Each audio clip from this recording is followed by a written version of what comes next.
যদি আমার তওবা কবুল করো, আমার হায়াতটা উঠায় নাও, আমি আর দুনিয়াতে বাঁচতে চাই না, আমি আর দুনিয়াতে থাকতে চাই না। আমার যদি তওবা কবুল করো, আমার দুনিয়া থেকে বিদায় করে নাও।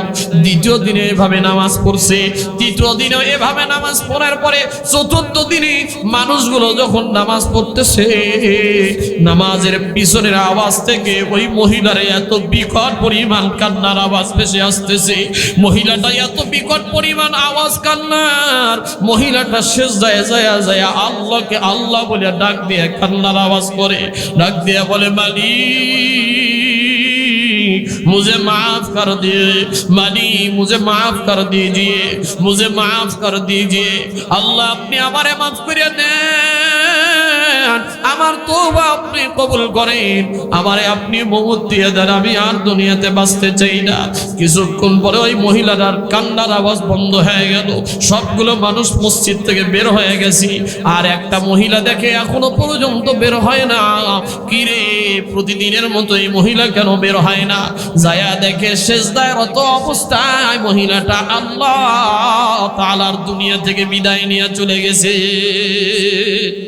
একটা মহিলা পাকিস্তানের ভিতরে পতিতার ব্যবসা চালায়, তার মানে তার একটা প্রশ্ন ওঠার আছে, খারাপ মহিলাদেরকে ওই জায়গা দিয়ে দেহ ব্যবসা করায় আর ওই ব্যবসা পরিচালনা করায় ওই মহিলা একদিন ঘরের ভিতরে বসে আছে, রমজান মাস, তার একটা সন্তানও হয়েছে। ওই সন্তানটা বড় হওয়ার পরে মসজিদে যায় তারাবির নামাজটা পড়ছে। তারাবির নামাজ পড়ে মসজিদের সামনে দেখে সিডি বিক্রি করতেছে। সিডি চিনেন তো? সিডির ডিস্ক চিনেন না? সিডির ডিস্ক বিক্রি করতেছে। ওই মসজিদের সামনে থেকে ওই ছেলেটা একটা সিডির ডিস্ক কিনে নিয়ে আসছে। সিডির ডিস্কটা কিনে নিয়ে আসছে। কিনে নিয়ে এসে ছেলেটা সাথে সাথে একটা এলইডির ভিতরে দিয়া সিডির ডিস্কটা বাজানো শুরু করছে। কিন্তু সিডির ডিস্কের ভিতরে এত দামি দামি কথা ছিল, যেই ব্যক্তির সিডির ডিস্কটা বাজাইতেছে উনি আর অন্য কোনো ব্যক্তি না, উনি হলেন পাকিস্তানের দাইয়ে মুবাল্লিগ আল্লামা তারেক জামিল হাফিজাহুল্লাহ।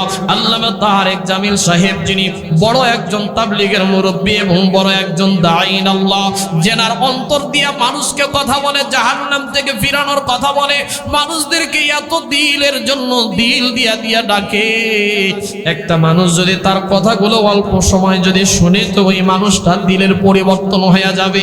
ছেলেটা যখন ডিস্কের কথাগুলো যখন সিডিতে বাজাইতেছিল, পাশের ঘর থেকে তার মহিলা মা ছেলেকে এসে ডাক দেয়া বলে, বাবারে তুই এতক্ষণ পর্যন্ত কার ডিস্ক বাজাইলি, কার সিডির ডিস্ক বাজাইলি? বলে, মা আমি তো তারে চিনি না, তার নামটা পর্যন্ত আমি জানি না। বলে, আমারে একটু নিয়ে চল। পরের দিন মহিলাটাকে নিয়ে ওই মসজিদের পাশে যায় দাঁড়ায় আছে।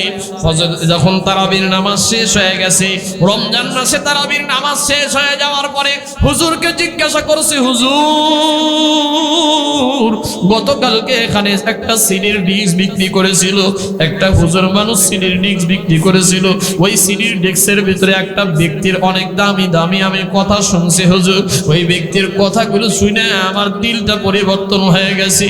আবার একটু বলেন না ওই হুজুরটার নাম কি? বলে, এই ব্যক্তিটার নাম হলো আল্লামা তারেক জামিল সাহেব, যিনি এখনো বেঁচে আছে, যিনি এখনো পাকিস্তানের ভিতরে হাজারো হাজার বিপদগামী যুবকদেরকে দ্বীনের পথে ফিরিয়ে নিয়ে আসছে। বেশি দিন আগের ঘটনা। মহিলাটা ডাক দেয়া বলে, হুজুর আমি ওই হুজুরের থেকে একটা কথা শুনছি, কোন মানুষ যদি পাহাড় পরিমাণ গুনাহ কইরা পালায়, যদি আল্লাহর কাছে ওই গুনাহ থেকে যদি তওবা করে, ওই মানুষটা যদি খারাপ হয়, ওই মানুষটাকে ওই হুজুর বলছে আল্লাহ বলে মাফ করে দিবে। আসলেই কি আল্লাহ মাফ করবে নাকি? হুজুর বলছে, বাবারে হয়তো মা হুজুরের কথা আমি শুনি নাই, হুজুর কি বলছে এটা আমি জানিও না, তবে আমি একটা আয়াত আপনারে বলি। সূরাতুজ জুমারের ভিতরে আল্লাহ তাআলা 53 নম্বর আয়াতের ভিতরে বলেছেন, কুল ইয়া ইবাদিয়াল্লাযীনা আসরাফু আলা আনফুসিহিম লা তাকনাতু মির রাহমাতিল্লাহ ইন্নাল্লাহা ইয়াগফিরুয যুনুবা জামিআ ইন্নাহু হুয়াল গফুরুর রহিম। হুজুরটা বলে দিয়েছে, মা হুজুরের কথা আমি শুনি নাই, মসজিদের ইমাম সাহেব বলতেছে, তবে আমি আপনারে একটা কোরআনের আয়াত শোনাইতে পারি। বলে কি সেই আয়াত? আল্লাহ তাআলা এই আয়াতের ভিতরে বলছেন, সূরাতুজ জুমারের ভিতরে আল্লাহ তাআলা মানুষদেরকে ডেকে ডেকে বলছেন, ইয়া ইবাদিয়াল্লাযীনা আসরাফু আলা আনফুসিহিম, হে দুনিয়ার মানুষেরা, তোমরা যদি কেউ নিজের নফসের উপরে জুলুম করে থাকো, নিজের নফসের উপরে কেউ যদি জুলুম করো, কেউ যদি অহরহ গুনাহ করো, লা তাকুনাতু মির রাহমাতিল্লাহ, গুনাহ করার পরে আল্লাহর রহমত থেকে নিরাশ হইও না। কারণ লা তাকুনাতু মির রাহমাতিল্লাহ, কারণ হলো ইন্নাল্লাহা ইয়াগফিরুজ যুনুবা জামিআ, কারণ আমার আল্লাহ তাআলা এমন দয়ালু, আল্লাহ তাআলা দুনিয়ার সব গুনাহগুলো মাফ করে দিতে পারে।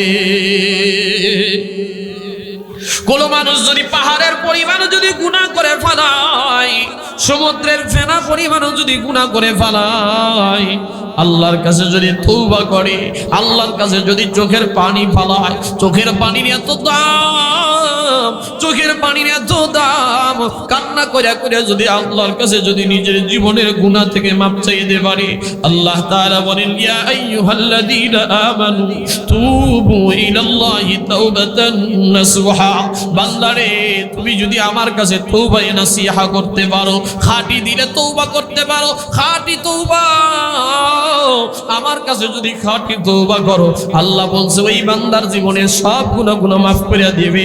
হুজুর ওই মহিলাকে ডেকে ডেকে বলতেছে, মা আপনি জীবনে যত অন্যায় করেন না কেন, আল্লাহ তাআলার রাস্তায় যদি ফিরে আসেন, আপনি যত বড়ই গুনাহগার হন, আল্লাহ তাআলা আপনার জীবনের সবগুলো গুনাহ মাফ করে দিতে পারে।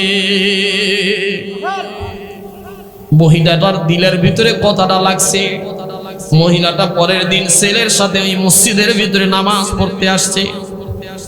হুজুররা মসজিদের ভিতরে নামাজ পড়তেছে, মহিলাদের জন্য অনেক মসজিদে নামাজের ব্যবস্থা করা থাকে।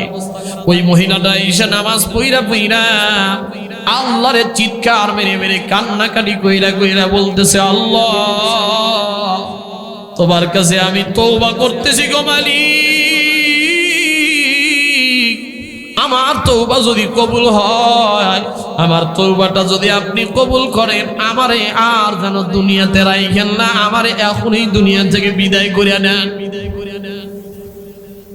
মহিলাটা তওবা করে কান্নাকাটি করতে করতে ওই দিনও নামাজ শেষ হয়ে গেছে, বাড়িতে চলে গেছে।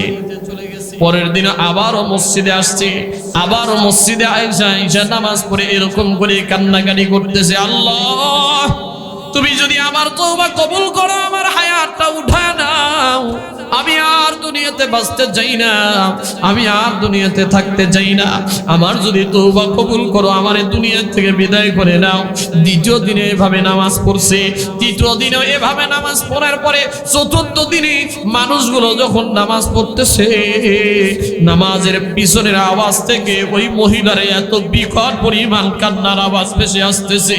মহিলাটা এত বিকট পরিমাণ আওয়াজ কান্নার, মহিলাটা সিজদায় যায় আল্লাহকে আল্লাহ বলে ডাক দিয়ে কান্নার আওয়াজ করে, ডাক দিয়ে বলে, मालिक मुझे माफ कर दिए, मालिक मुझे माफ कर दीजिए, मुझे माफ कर दीजिए, अल्लाह अपने हमारे माफ करे देन, আমার তওবা আপনি কবুল করেন, আমারে আপনি মওত দিয়ে দেন, আমি আর দুনিয়াতে বাঁচতে চাই না। কিছুক্ষণ পরে ওই মহিলাটার কান্নার আওয়াজ বন্ধ হয়ে গেল, সবগুলো মানুষ মসজিদ থেকে বের হয়ে গেছে। আর একটা মহিলা দেখে এখনো পর্যন্ত বের হয় না। কি রে, প্রতিদিনের মতো এই মহিলা কেন বের হয় না?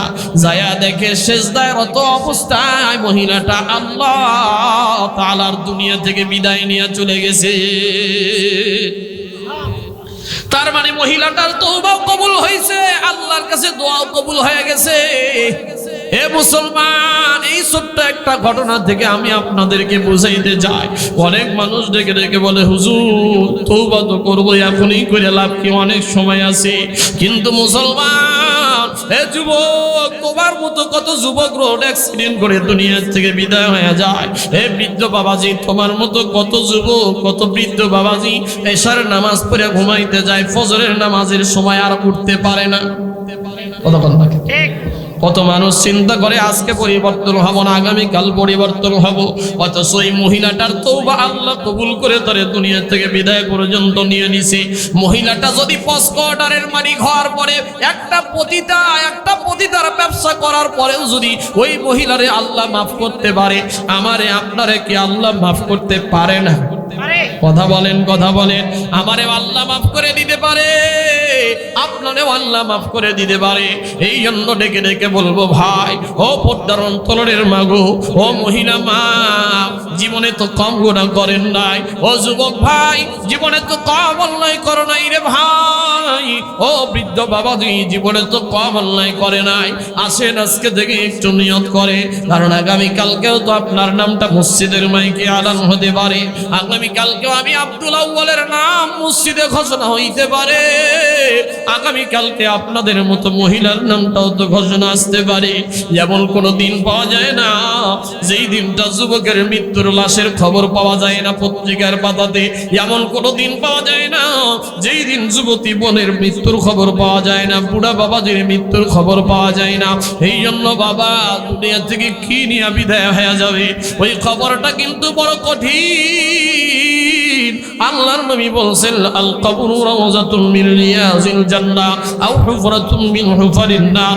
কবরটা বড় বড় কঠিন। ওই কবরে যদি জাহান্নাম গুনাহ নিয়ে যান, ওই কবরটা আপনার জন্য জাহান্নামের গর্ত হয়ে যাবে। ওই কবরে যদি নেকি নিয়ে যান, ওই কবরটা আমার আপনার জন্য জান্নাতের টুকরানি হয়ে যাবে।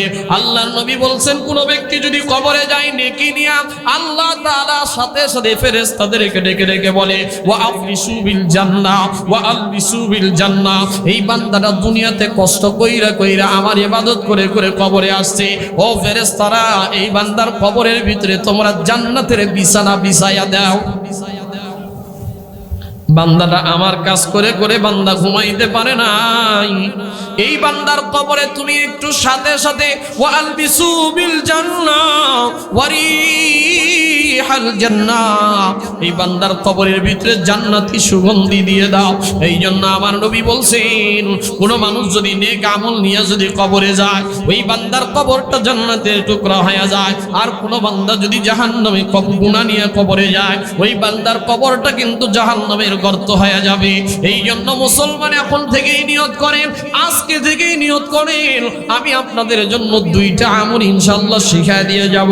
আল্লাহর নবী বলছে, কোন ব্যক্তি যদি কবরের আযাব থেকে বাঁচতে চায়, ওই ব্যক্তি যেন দুইটা আমল করে। জোরে বলেন, কয়টা? এক নম্বরের আমল, দুই নম্বরের আমল, দুইটা আমল ইনশাআল্লাহ শিখাইয়া দিয়ে যাব। কিন্তু ওই কবরের ভয় আমাদের সবাই ভিতরে ঢোকানো দরকার। ওই মৃত্যুর ফিকির আমাদের সবার ভিতরে ঢোকানো দরকার।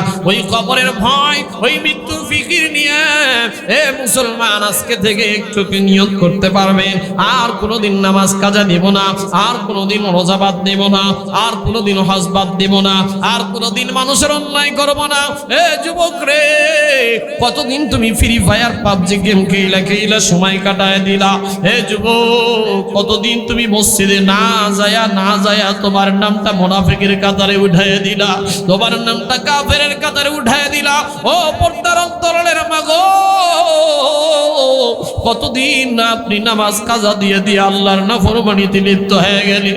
এই জন্য আর নয়, এখন থেকে নিয়ত করেন, কারণ আগামীকালকেও আপনার জোহরে আপনার নামটা মসজিদে আলান হতে পারে, আসরেও আপনার নামটা মসজিদের মাইকে আলান হতে পারে, এশারেও আপনার নামটা মসজিদের মাইকে আলান হতে পারে।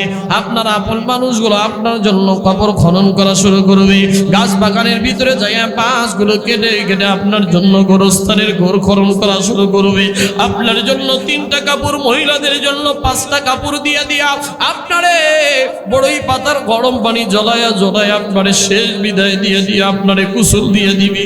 জানাজার নামাজ পড়ায় ওই কবরের ভিতরে রাইখে আসবে, যেই কবরে বাতি নাই, যেই কবরের সাথী নাই, যেই কবরে কোনো বন্ধু থাকবে না, বান্ধব থাকবে না রে ভাই, ওই কবরের জন্য কি আমল করছে। এই জন্য কবরের ফিকির নিয়ে আজকে থেকে নিয়ত করেন, আর কোনোদিন নামাজ বাদ দেব না, রোজা বাদ দেব না, হজ বাদ দেব না, কারো অন্যায় করব না। আজকে থেকে যদি ওয়াদা থাকে, নিয়ত যদি থাকে, মৃত্যুর আগে আগে আল্লাহর কাছে তওবা করে মারা যাব, এই নিয়তটা যদি থাকে, একটু 2টা হাত আমার আল্লাহরে দেখায়া দেন।